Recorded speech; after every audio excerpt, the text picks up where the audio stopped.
I'm Stephen Lewis. I'm an artist based in Derry, and I'm up here in the Sundano Suite looking at Catherine Ellis's new exhibition, An Elephant in the Room.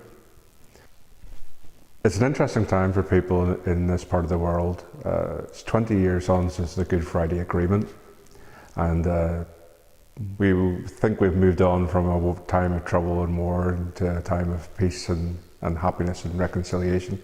But sometimes paid reconciliation and peace can be a veneer, and Catherine Ellis has looked very carefully at this from someone who's lived through this and lived through the whole period of the troubles that went before it, and has created an exhibition that maybe pokes under the surface of this, to have a look and see what people really think about the troubles now in this time. The works that she has created are very subtle works in that they tend to focus on little pieces of ephemera or little pieces of memories that we would all have been very familiar to us as kids growing up, and yet formed an unusual background to how we lived during the time of the Troubles.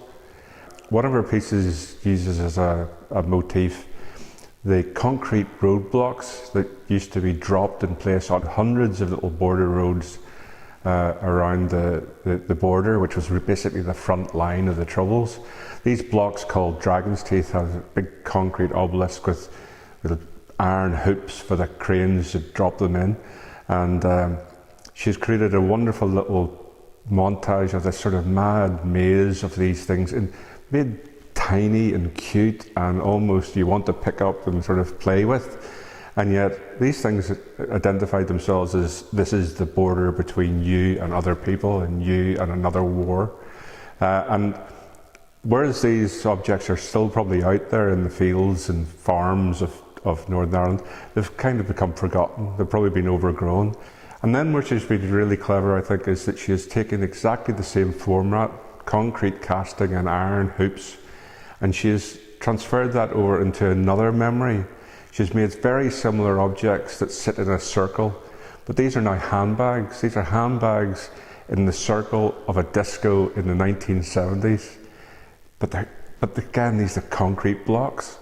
And there's a little glitter ball that shines on them, and you can almost hear the laughs of girls dancing around handbags in the middle of the disco. Now, as a teenager, young male teenager, I didn't understand this world at all or how this worked, but as soon as I saw that little circle of objects, I knew exactly what that feeling was, just as I knew exactly as the feeling of the Dragon's Teeth roadblocks was.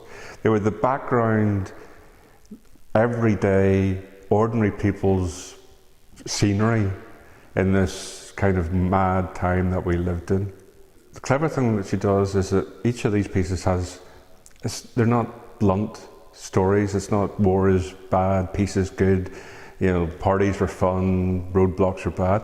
Even the piece with the handbags in the disco, they're on a black tarry surface. They're surrounded by feathers. Now, it's got connotations to the really dark connotations of tarring and feathering, but also then the feathers from a hen party. Is it a mothering thing? Is it a sheltering thing? Is it a cocooning thing? Or is it a threatening thing?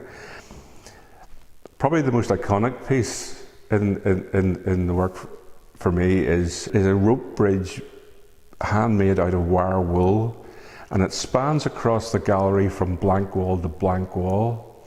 Now, this is a piece that's along with its knitting needles and ball of wool that comes along with it, as if to make your own peace bridge, is echoing an iconic piece of architecture that was built in Derry after the Troubles, which was the Peace Bridge. Now, it's a footbridge that was designed by politicians with the idea that it would bring the two halves of the Derry community together who live on either side of the river.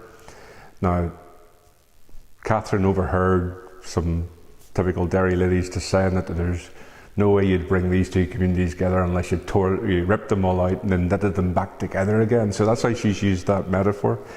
It's a really clever piece of work, and even just to add that extra element to it, this bridge divides the gallery space into 2/3 and 1/3, And there's no obvious way to get past the bridge to see the rest of the exhibition.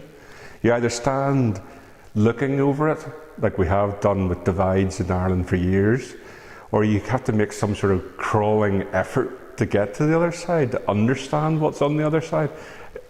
It's a piece that's extremely sculptural. It takes up the whole space. It makes a statement in 3 dimensions. It's a really wonderful piece of sculpture. One nice feature of the exhibition as well is that Catherine's really done something that, although talking about regional themes and actually also international themes, becoming more and more international themes, she's also made the piece respond to the actual site itself. And I think it's a big shout out to Artlink for showing such an interesting, contemporary, international, modern exhibition.